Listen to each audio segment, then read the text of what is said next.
Good evening. Welcome to Spotlight on the Arts. I'm Susan Katz from the White Plains Arts Council, and we'd like to welcome you to our program tonight. You know, we've been talking through the months about the wide variety of artists who live here in the city of White Plains, and I have a very exciting guest with me this evening who does some very special artwork, and that's in the area of design work for screenwriting, animation, and things like that. I'm going to introduce her to you and show you some of the wonderful things that she does and talk a little bit about where she's done her things and what she's working on now. Anne Bobrov-Hajal is her name. Anne, welcome to the show. Thanks. I don't want to waste any time because you have so much stuff here, so I didn't want to talk too much about the Arts Council. I want to get right to your things. Tell us about what you do and how you started doing it. Okay, well, the first thing I'll show you is this, because a lot of what I do is writing. Mm-hmm. And this is an actual screenplay for a feature-length film. And this is actually a mock-up of one. I can't show you a real one because the real ones are right now being considered by production companies in Los Angeles and also here in New York. So I'm keeping my fingers crossed about them. This, though, just gives you an idea of how I would mock up a screenplay for animation. I would write a screenplay, which is typically 120 pages, mm-hmm. and of writing, and it takes a long time to get the story right and do all of that. And you then, write the story? Yes, you write I write everything. I do all the writing, and I do drawing as well, which is kind of an unusual combination. Usually you would do one or the other, but I've always thought very visually, and so I'm really, in my mind, when I'm writing the story, I'm seeing everything. So then after I finish writing it, I draw it. And it really is a wonderful way of getting across the images that I see in my mind to be able to draw them as well as, you know, writing the screenplay. How long does it take you to do something like that? Well, a long time. I mean, it's hard to kind of add it all up.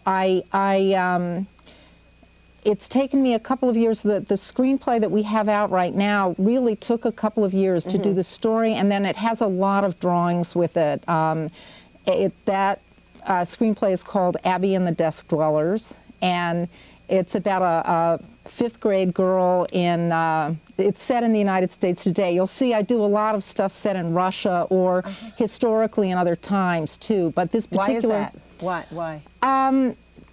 I guess because I love going to different places, and I spent a year in the Soviet Union at one point, and it was one of the most bizarre and wonderful years of my life. I was there doing history research, actually, in an earlier part of my career when I was a historian, and I spent a year living there and working in the archives.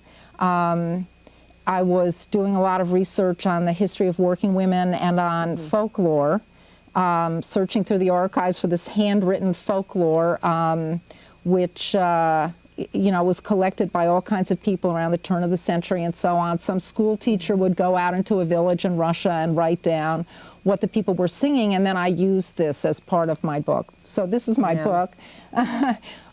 This is a library edition of the book, which in fact, by the way, the White Plains Library has my book, so I'm very pleased about that. And this, you know, it's a very scholarly kind of book. It's a very different kind of writing than what I do now. Now you're writing screenplays. Now I'm doing creative writing, yeah, which is a very, very different way of writing, and you really have to train yourself to think completely differently. What are some other things now you've done? Obviously, you've done other screenplays in the past. When did you start? How old were you? Well, I don't want to say how old were you, but when did you feel that you wanted to get into screenwriting? Well, it's been a long process. When I was growing up, I did drawing, I think, almost before I was walking. It's like breathing for me. It's the most natural thing in the world to draw things. So I was always doing that, but by the time I was in high school, I realized that I didn't just want to draw pictures to hang on a wall. I wanted to be kind of enveloped by a world of a painting and not just to be outside of it and have it over there. And so I got interested in the theater, and I was in college. I did a lot of set design and so on, and I think I was beginning to realize that I needed a story as well as a picture. You know, it's kind of been a slow process of realizing all this, and then I guess in kind of testing my abilities, I suddenly up and decided to go to graduate school in history. So that was that whole interlude, and this book came out of that, and then I realized that I really wanted to get back to the arts. It wasn't, you know, historians sit around debating a lot of the time, did this fact happen in 1898 or did it happen? And I wasn't really interested in the facts. You know, I wanted to make things up, and which is not good for a historian. You know, you're supposed to stick to the facts. And I also really wanted to move an audience, to affect them emotionally. I didn't just want to, you know, to debate the facts. So in coming back to the arts, my first thought was that I would go back into theater because that was what I had done in college. And I did a lot of playwriting. I was out at Michigan and I doing my history PhD, and I came back here with my husband. I got married out there, and we came back here, and I got into doing a lot of playwriting in the city, and had some readings in the city and at East Coast Arts Theater in New Rochelle, which is with Joe Casey. Right. That was a while. Yeah, back. it was a while back, right? And now then, these were plays that you had written. Yes, these are plays that I wrote, and I would kind mostly of for an adult audience. Yeah, entirely for an adult audience. Right. And were they critiqued down at East Coast? Critiqued. I mean, they had an audience. No, I mean, did you have reviews and? No, these were readings. They were really readings at that point. More like a staged reading. Right, like staged readings, not performances. A little reception after, or? Yeah. They do that. Fun. And they have an audience discussion often at the end of these readings, which is, you know, an interesting thing. But I got from there into screenwriting, and I realized that it was really much more suited to my interests because I'm very visual. And a play is about dialogue more than anything else. And it's kind of set in one location and more or less stuck there, or minimal locations, whereas my imagination tends to be all over the place visually and, you know, location-wise. Obviously, I have a lot of interest in other cultures and I'm just going to interrupt because looking through some of your things shows how you are, when you say I'm all over the place. Right. I want you to just show the audience some of the work that you have here, because you brought an array of. Yeah, this first material that I'll show you is for a screenplay set in Russia, but I made up the story. It's not based on anything in Russian history, and it's about these two princesses who are sisters, and you can see that this character is very different from this character. This one is kind of the studious one that stays in the castle and helps her father all the time, and this one is the one that's out playing hockey with her animal friends all the time. Okay. And these are book children. She takes care of their faces are completely made out of letters. If you look at, some of these are Russian letters, which I realize an American audience can't read, and I need to change those. But anyway, these two sisters are pretty rivalrous, and these are animation designs, I should say, which is to say that when you have an animated film, the first thing you have to do is to design the stuff. Before you can begin doing the millions of drawings that you need for animation, somebody has to come up with the idea of what are these characters going to look like. And so that's really what these are. These are technical terms. These are character designs, and this is what's called a sequence. And the idea here, this isn't black and white, but the idea here is that it's giving you a sense of how the thing will move.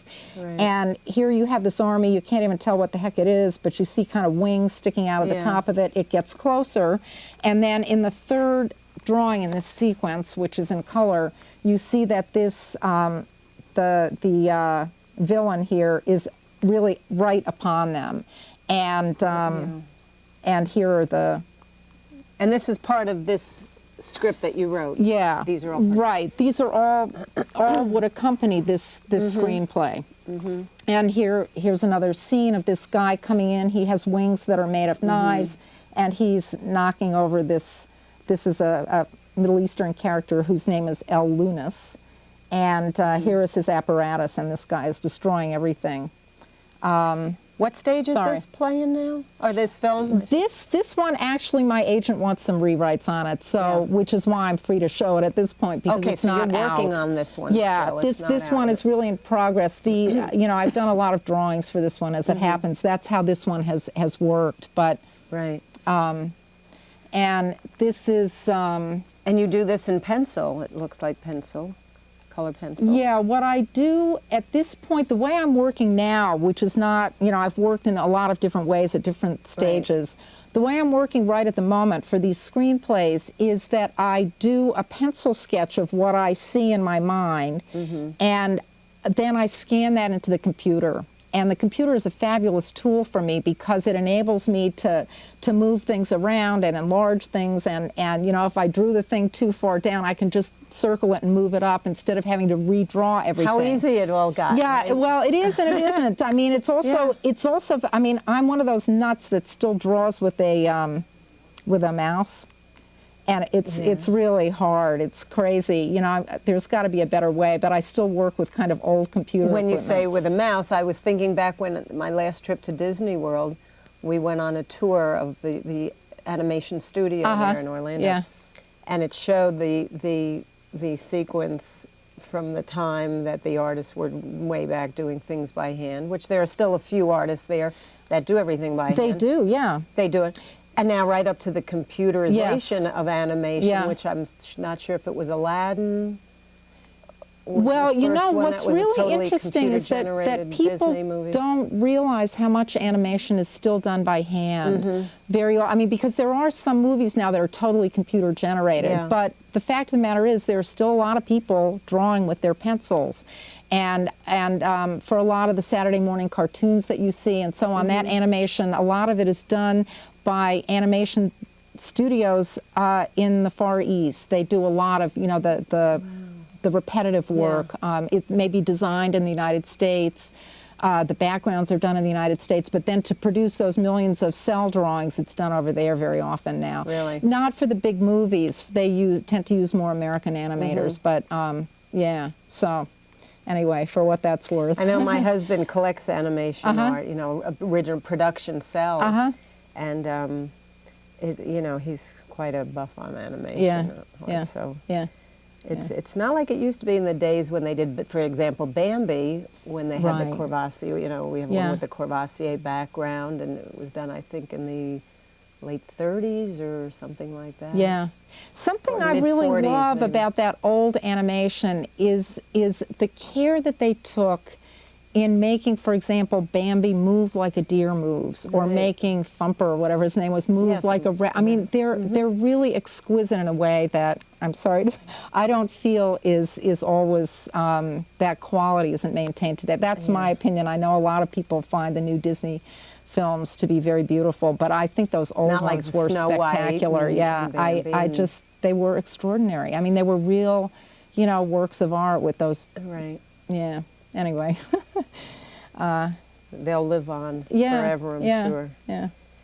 All right, show us a little more of what, now, is this Okay. all in the same, from the same script? Yes, these things in color. This gives you an idea of how I work sometimes.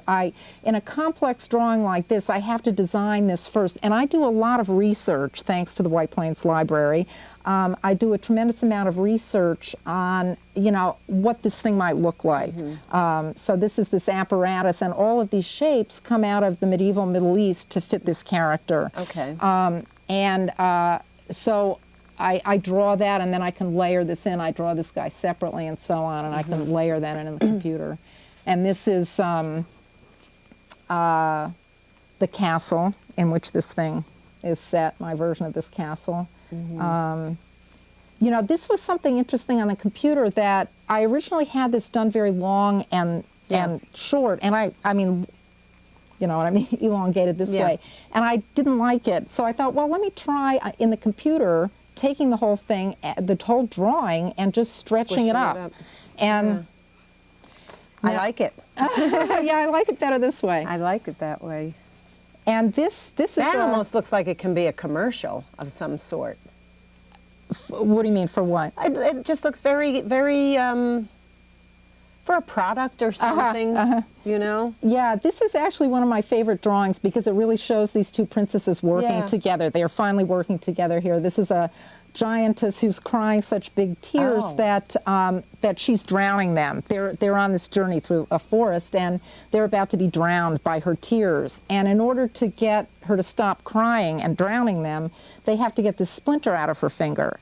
Oh, my. And the way they are doing that is with a pulley made out of their wagon wheels. They have a wagon Yeah. along with them, so they get it out, requiring teamwork. So Now, this particular screenplay, this is geared for younger people. yes, this is for younger kids. I also do writing for adults. As you were saying, at East Coast Arts, you did more stage readings, Yes, things for adults. right, right. What you have now that's being done or in the process of being done, is that more for children? Actually, adults, or some of each. family? Right. I More really of a consider family it family kind of stuff because I love going with my kids to these things and I see them as family films. The animated stuff. You try to make it really interesting and fun for adults as Yeah. much as for kids. Well, that's what they're doing now with the Toy Story and A Bug's Life and all these things. Right. And I think adults have as much of a need Yeah. for, imagining wild things as kids do. So, but another thing that's about to go out is a screenplay that I wrote set in Missouri in the 1870s, and it's a romantic thing for adults. And It's animated or? it's not animated. not. No, it's a screenplay for live action, and I think it's really a lovely and wonderful screenplay. And I would love if Ang Lee, who used to live in White Plains and now lives in Larchmont, he would be my dream director to direct that. It's that kind of a film. It's So you're really a screenwriter of all different kinds Yeah, of things. yeah, for, and I for don't youth, like for adults, to- for the mix. yeah. I don't want to be Have you had some work done and published, or you're? not of Not this published. stuff. No. I mean, I've had this agent now for a couple of years, and we've been working on getting this stuff in shape. It's So very competitive. It's Is- incredibly difficult, and it's as difficult to get an agent as it is to get your stuff produced. Really? But So- getting the agent is the first stage. How do you do that? I mean, It's really hard. It's very hard. You talk to everybody that you know in the field, for one thing, and then the other thing is that you send out query letters. And I happen to have gotten my agent through a query letter, which is often the worst way of getting one. Usually you want to try personal connections, but as it happened, that's the way it worked out for me. And he's a wonderful guy who insists on really high quality stuff. And he's made me do a lot of rewriting, a lot of working on packaging the material, which I really wish I could show you because it's really fabulous, and I've worked on it for quite a long time. oh, hopefully we'll see something on the screen. Well, you know? that would be wonderful, yeah. Yeah, soon. How long have you been doing this? Doing which? Writing, screenwriting? Gee, I don't know. I'd have to stop and think about it. Several years. It was interesting the way I started doing animation writing. I was taking a class and trying to write a screenplay for adults, just a regular live action screenplay. And my screenwriting teacher had said to me, the way you learn to write, to tell stories, the way he had learned was by telling them to kids when he was a camp counselor. And because the kids always made you move the story along. You couldn't just kind of get lost. You really had to learn how to tell a good keep story. going, otherwise they'd start fidgeting. Right, around the campfire. So I thought, well, let me try setting this story that I'm struggling with as an animated film for kids. And once I did that, it became clear that because of my painting background, I really was, he was very encouraging about, you know, my ability to do that. And then To I do think that both. having done that, I've now come back to screenwriting for adults with that capacity to tell a story now that, you know. That's great. So, yeah. How long have you been in White Plains? We've been in White Plains for 13, 14 years, Oh, a something like while. that. Yeah, yeah, for quite a long time. And I really think it's a terrific place, putting in a plug again, also for artists to live, because I really feel that it's important for artists to live in a heterogeneous community where they and their children and their families have a chance to experience all kinds of aspects of human life.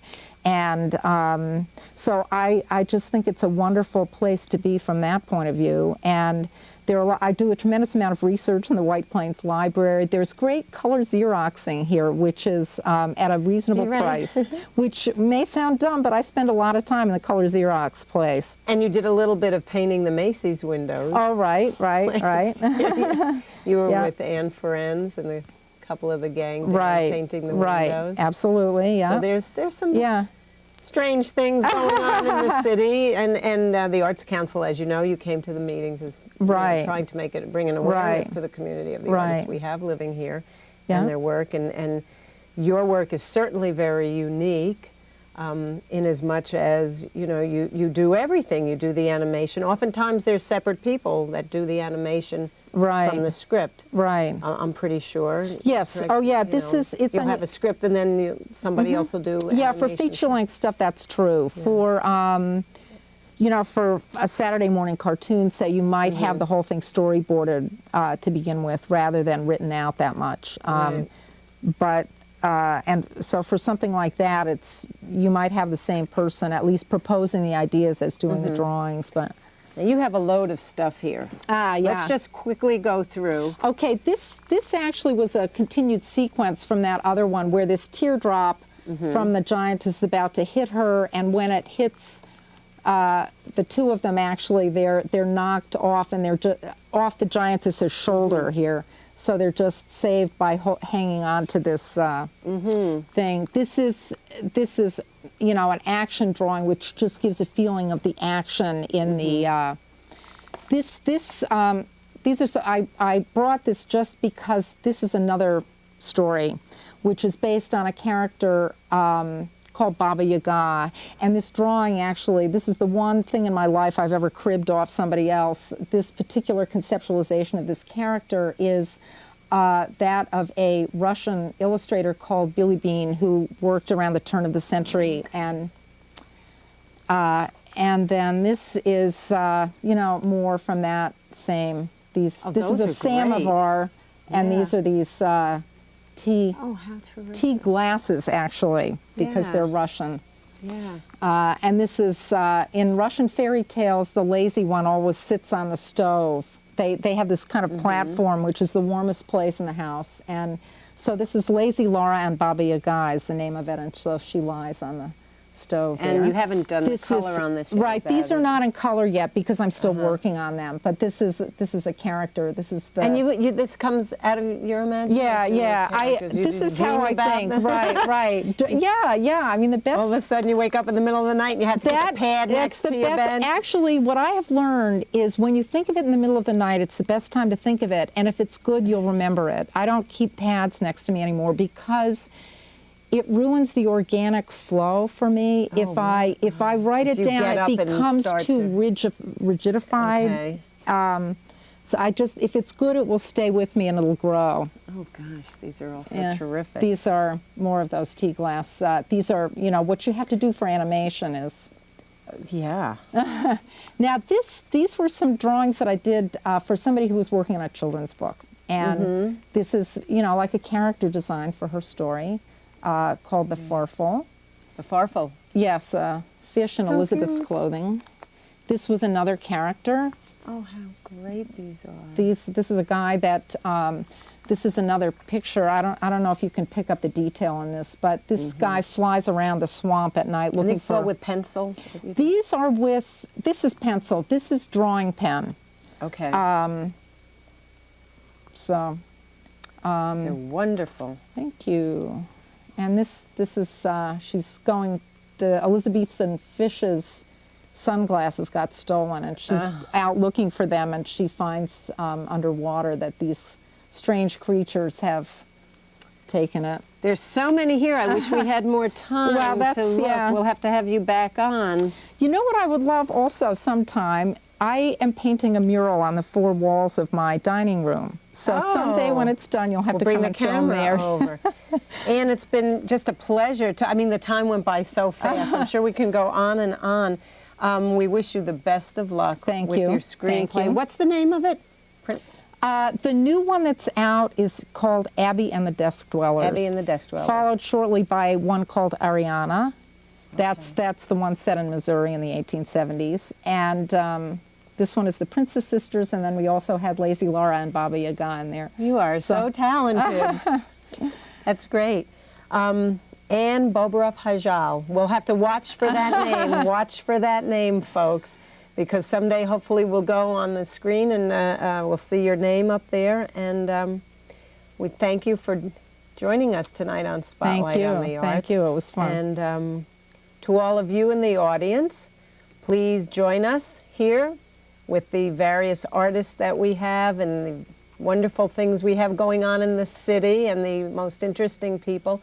Do get involved with the White Plains Arts Council. We're going to be having some wonderful programming coming up very shortly. We'll be making some announcements.